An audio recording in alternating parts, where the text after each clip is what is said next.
Hi, everyone. My name is Arden Martin. I'm here with Rick Little, and we are the co-founders of the Spring Meditation. Today, we wanted to take a few minutes to share a little bit about how we came to learn Vedic meditation and the impact it has had on us. So, Rick, take it away. Tell us your story.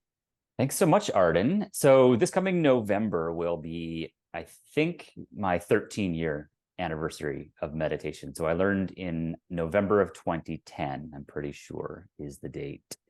And I learned through my workplace. My boss at the time, Robbie Hammond, who some of you may know, he is now also a Vedic meditation teacher, but he was not at the time. He had learned Vedic meditation, and I had known Robbie for quite a while. We worked together at that point for a number of years and were pretty close, both personally and professionally, and we still are. Um, over the course of knowing him, I had observed Robbie experimenting with lots of different sort of self-help programs and techniques. And I noticed him, he would try something out and then he would stick with it for a few weeks or a couple of months, and then it would kind of fizzle out, and then he would move on to something else and try that for a few weeks, and then it would sort of fizzle out. And when he learned to meditate in this tradition, when he learned Vedic meditation, I saw him actually stick with it. I saw that whatever he was doing was working for him to the degree that he was able to stick with it, and did stick with it for a number of years. And so he would come into the office and he would sit in his office, and he had a big glass front on his office, and he would sit at his desk and he would close his eyes every afternoon and meditate for 20 minutes. And we all thought it was a little weird, and maybe it was a little weird, but at least I saw that it was effective. And that was definitely intriguing to me and inspiring to me. I had never meditated before. I was definitely interested in meditation, was curious about meditation. I was doing a lot of yoga. I was doing a yoga teacher training program, during which I had learned a little bit about sort of the more philosophical aspects of yoga, but was also still relatively new to the practice of yoga.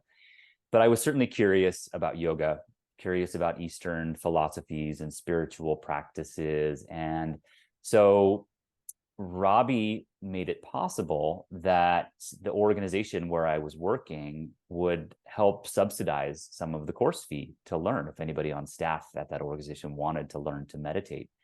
So his teacher, who was Michael Miller, who also some of you may know, came into our office and talked to our staff about meditation. And I was absolutely intrigued by it. So really, really curious. And again, hadn't ever meditated before, but I had been in enough contexts where a yoga class, for instance, where at the end of the class, the teacher would say, all right, everybody close your eyes, and now we're going to meditate for a while. And so I would sit there with my eyes closed, and I'd be like, what am I supposed to be doing? What is this? Without having any instruction or technique, there was just this idea that we're all going to sit here and meditate, and that everybody somehow inherently knows what that is and what you're supposed to be doing for that period of time. And I just found that to be really frustrating. And I was excited by the opportunity because I was on this yoga journey. I was exploring spirituality and Eastern spirituality and yogic concepts. I was excited to learn a technique that came out of a yogic tradition, and one that would actually give me some instruction and technique, and something that I would be able to do on my own. I think one of the things that I've always really appreciated about Vedic meditation is the idea of self-sufficiency, of teaching us a practice that we can do on our own, anywhere, anytime. So I didn't have to be guided through an experience. I didn't have to be listening to an app. I didn't have to go to a meditation studio or a yoga studio. I was learning a technique that would allow me to meditate literally anywhere. And I really loved that facet of the practice and that approach to the practice, this idea of self-sufficiency, this idea of meditation as a life skill. And like all other life skills, it requires an initial instruction period, like when you're learning to walk or learning to drive. You got to learn how to do those things. You got to be taught how to do those things. But the ultimate goal is that you're able to walk or drive or meditate on your own without anybody having to guide you through that experience on a daily basis. So I also had really no clear understanding of what meditation actually was. I think that we have a common cultural perception of meditation as something that is really difficult and challenging and requires a lot of focus and effort and concentration. And it didn't sound very enjoyable, but apparently there are all these benefits that people get from it. So I was just really curious. I was like, what is this all about? And so, my real motivation for initially learning to meditate was, I think, baseline curiosity about this, learning a meditation practice, paired with my interest in studying and exploring Eastern philosophies and spiritual practices, and the fact that I had observed my boss, who was someone that I respected, and who had found something that seemed to be working for him and he found to be beneficial. So I was absolutely intrigued by this practice for all of those reasons. And Michael Miller came to our office and he talked about meditation being effortless and easy and enjoyable. And again, not my impression or understanding of what meditation was. And that made me even more intrigued to learn. So I took the course at Robbie's apartment. Michael taught us to meditate over the 4 sessions, like we still teach the way we still teach the practice, and absolutely loved the experience of learning to meditate as much as learning as the practice itself. Like, I really enjoyed going through the 4-session course to such a degree that I would actually sit in on Michael's course multiple times, because he doesn't live in New York. He's London based, and he's not in New York all that often. And so whenever he was, I would seek out where he was teaching, which was usually at Robbie's apartment. And I would sit in on the course, and probably sat through the course 5 or 6 times before I became a teacher of the practice myself, just because I really enjoyed hearing Michael talk about the practice, hearing him discuss the basic underlying philosophy out of which the practice comes. And so the practice, and because also I learned through my workplace, and I wasn't the only one, there were probably about a dozen of us who learned at that point, there was a very strong culture at that organization around meditation. And so it went from being this weird thing that Robbie did in his office by himself to all of a sudden there were a dozen of us who were meditating in the office every afternoon. And it was an open office environment. There weren't a lot of secluded spaces or places we could go to meditate. Eventually there were enough of us that we could book the conference room and sort of commandeer that, but we felt bad doing that because it was, other people needed the conference room to have meetings.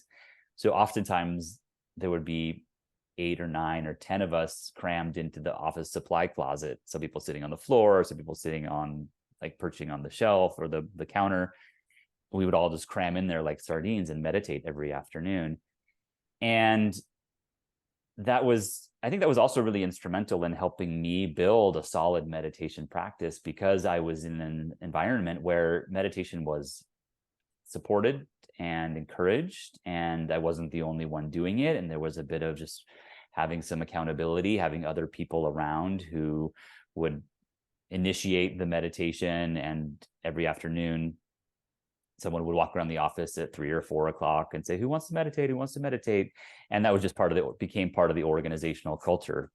And I totally acknowledge, I think that was one of the things that, again, really helped me establish a consistent practice. And I understand that that's not the case for most people. Most people don't work in places where meditation is as deeply integrated or ingrained in the culture of that organization as it was where I was working. And so I think that's, really one of the reasons that I think that having the spring is so helpful in helping to create culture. If you don't happen to have that culture where you work, that you could always hop online with us at the spring or with other Vedic meditation teachers. Most teachers do offer online group meditations on a regular basis these days. And having some community, some cultural support for the practice is absolutely incredibly helpful in establishing a consistent practice. So that's how I first came to learn Vedic meditation. And I think before I go on to talk more about sort of the impact that it's had on my life, I would be curious to turn it to Arden and have her share a bit about her journey and how she was first introduced to the practice. Yeah, thanks for all of that. I love that story. And I especially love that you were just genuinely curious, right? You didn't have any goals. So Mm, many people that we teach, and there's no right or wrong way to go about coming to learn Vedic meditation, but so many people that we teach are struggling with something in particular. Maybe it's stress, anxiety, overwhelm, grief. And so they're really seeking to kind of heal something or improve something or grow in some area of their life. And once in a while, I've had students like this, and I love hearing that this was you too, because I didn't know. Sometimes you're just curious and Mm, it sounds intriguing. And so you come to learn. And now here you are running this spring and teaching, hundreds of people how to do this. So mm, I love how it just, and one of the things that we'll share later maybe is something like a meditation practice that's helping to bring you more mental clarity and expand your awareness and maybe bring more creative thinking into your life. It can open up possibilities in your life that you never would have imagined. And your story really illustrates that beautifully. mm, So, my story is very different, I will say. When I learned to meditate, I was in my mid-20s. I was working as a school teacher in suburban New Jersey and then about to make a big move to New York City to teach in a totally different environment. And I was very young and I had a very, comfortable life. I had just gotten married, all was well, but I was so burnt out and stressed and anxious. And I thought it was all about my job because I worked around the clock. I was, making not a very good salary, but I treated my job like it was the most important thing in the world. I worked all day. I worked in the evenings when I got home, planning lessons meticulously. And then when I wasn't working, I was having dreams at night, like nightmares about teaching and mm, circle time and stuff like that. And the way that I would sum it up is I worried about everything and everything felt really stressful, even though on paper, my life was perfectly well and good. I mm, really had no adversity, nothing to actually worry about that was real, but everything felt very stressful. And I was very, very tightly wound, even though if you would ask, one of my colleagues or my family members about me, people might not realize that it was all happening internally. And I just had a really hard time enjoying myself, letting loose. If I was going to a wedding or something, I would feel the need to drink quite a lot of alcohol just to feel comfortable, to be able to dance and have fun and talk to people I didn't know. So I mhm, was just a really tightly wound, kind of prone to worry sort of person, and I didn't have a good reason for that. So I knew that I wasn't thriving inside, and I knew that I wanted to change that. I just had no idea how. I think my gateway to meditation was yoga, which sounds like it was similar for you, mhm, because the one thing that I did sometimes to kind of let off steam when I wasn't working around the clock was some coworkers would go to a power flow yoga kind of studio near my school. And I really loved those classes because they were kind of heated and I felt like I was sweating, and looking back, it was probably a little bit disordered. Like I felt like it was a way for me to, I don't know, burn a lot of calories and sweat a lot. mhm, But what also happened at those yoga classes was there was this vibe of peacefulness there in the studio. mm, And I noticed that the teachers, they had this kind of calm and confident demeanor that I really, really admired. And I really wanted, I think one of the reasons why I kept going to class was because I wanted to be in contact with that calm confidence. That was something that I felt was really lacking in myself. And I really wanted to be around that more. mm, And like you said, at the end of class, we would have our shavasana, we would have some stillness. And although I had no idea what I was doing, I just knew that that felt really, really good. So what I started to do was in the mornings before my students would walk into my classroom, my heart would kind of pound, like thinking about starting the school day. I was so just kind of perpetually, chronically having this low grade anxiety all day long. mm, I decided to start sitting down at my desk in that like tiny little, third grade chair and close my eyes. And so about 5 or 10 minutes before the school day was set to begin, I would sit down, close my eyes, and just made this promise to myself, I'm just going to sit here in silence until my first student walks in the door. And that also felt really good. mm, But I found myself craving more with that too. I still didn't feel totally confident that I was doing it correctly. And I really mm, wanted to go deeper, but I didn't know what that meant.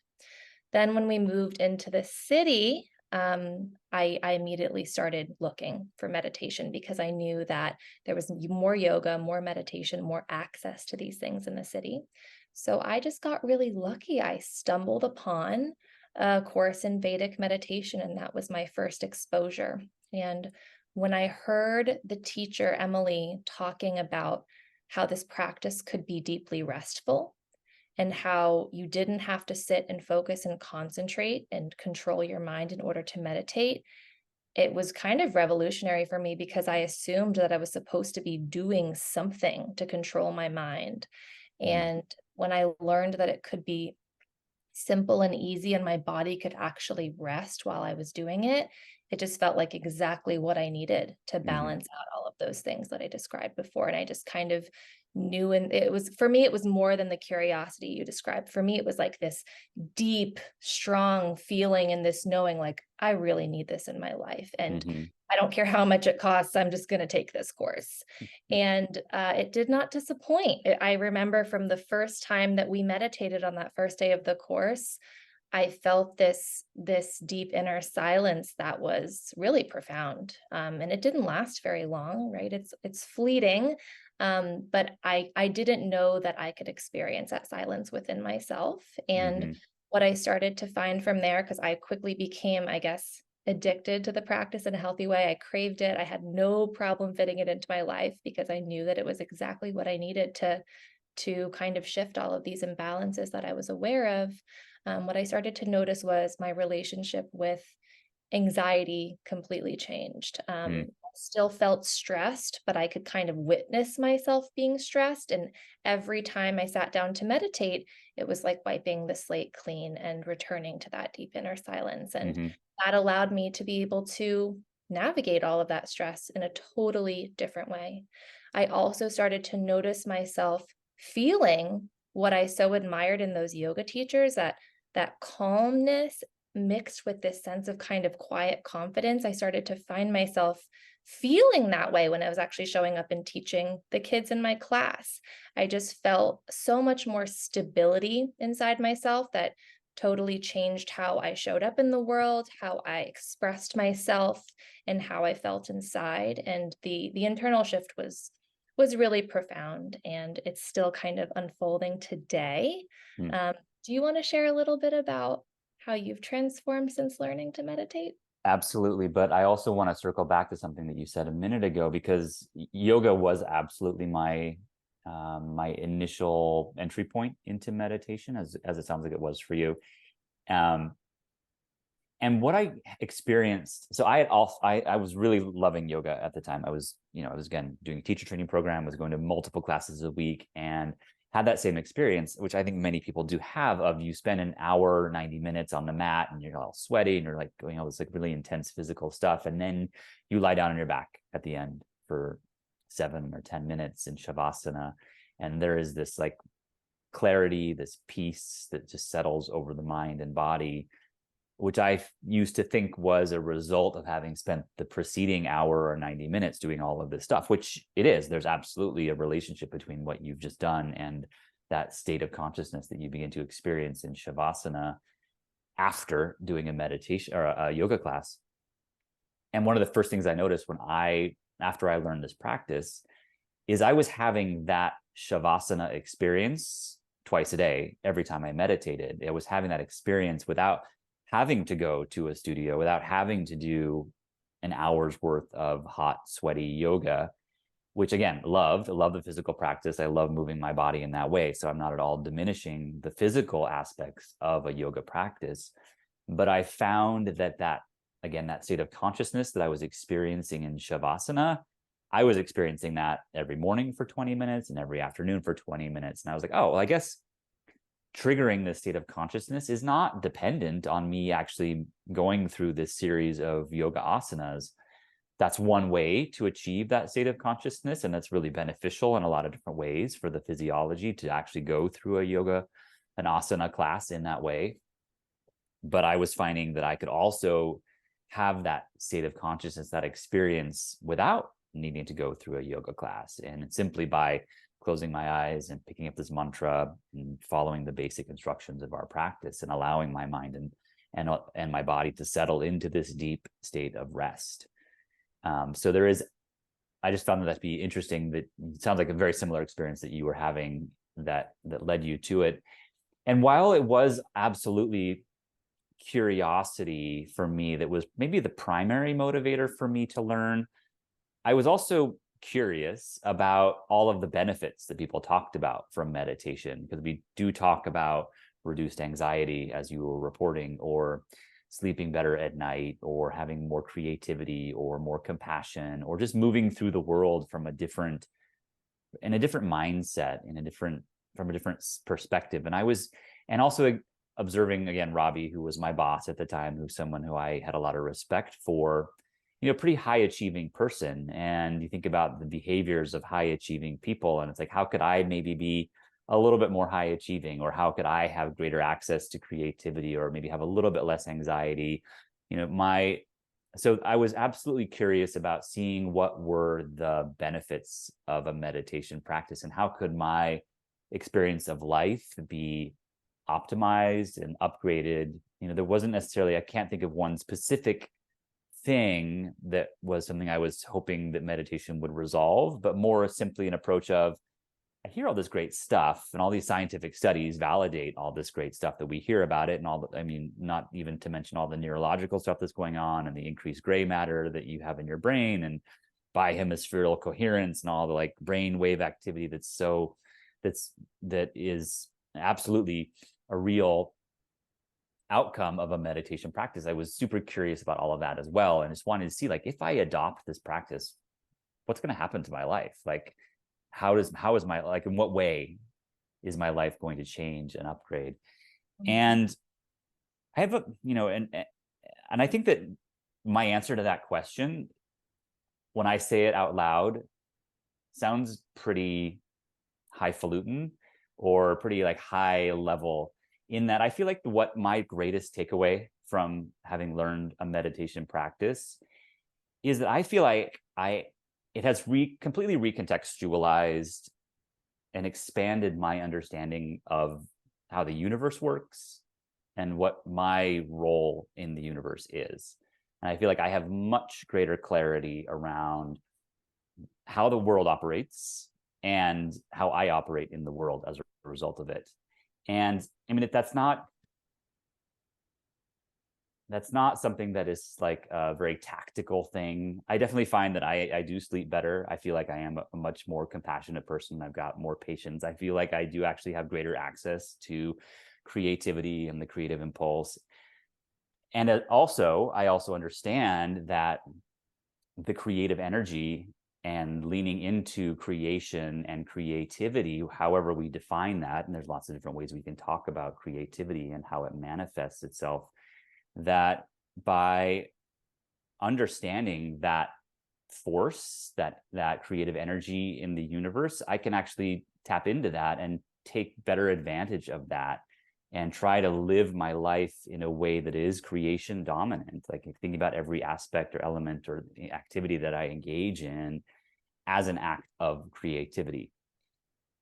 So again, I think that, yes, there have been lots of benefits that I can point to as a result of learning meditation, but I think the broadest one, and I think the one that is actually most impactful, and the reason that I ultimately became a teacher of this practice, is because of this recontextualization and expansion of my awareness and understanding of the basic fundamentals of the universe, and how I can understand those fundamentals, and as a result, hopefully navigate the world and the universe in a way that's a bit more effective, or a way that's a bit more aligned, and therefore a bit smoother.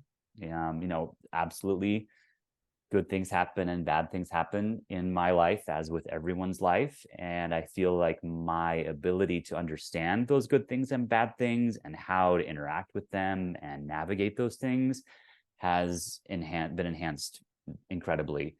And as a result, I feel like my experience of life is just generally a bit smoother, and that I feel like, generally speaking, my life has greatly improved as a result of meditation. Again, I've been doing it for 13 years. So over the course of those 13 years, life has occurred, and there have been highs, there have been lows, all kinds of things. But in general, I would say that the arc of my life after having learned to meditate has been one that is, moving upward towards a greater and greater experience of life, and a much more sort of satisfying and fulfilled experience of life, irrespective of what's going on, whether it's good or bad. So I love that so much. And I have to agree. I can relate to everything that you just shared. But what I love about that is when you first came to learn, you were like, oh, this sounds really intriguing. I'm really curious about it. You were not saying to yourself, you know what, I think this is going to make me understand the universe better and my place in it. So I yeah. think I need to do this. So what that tells me is if you're listening to this and you do feel a little curious, or you do know you're intrigued by it, that's enough. Mm. And what we've heard time and time again and experienced ourselves is that what actually unfolds and the benefits that we actually gain from this practice are immeasurable, and so much more than we could even imagine when we Mm. first become intrigued, which is just a really exciting possibility, you know? Yeah, absolutely. Yeah. Well, thank you for listening. If you've made it this far and if you haven't learned yet to meditate in this way and you are intrigued, we're here to support you. All you need to do is go to thespringmeditation.com to get in touch with us. And if you have already learned to meditate, we hope that hearing our stories maybe inspires you to reflect on your own, reflect on how far you've come since you learned and where this practice has taken you, and maybe be inspired to share that with someone else too. Mm-hmm. Thank you so much for listening, and we hope to see you soon. Take Bye. care. Bye bye.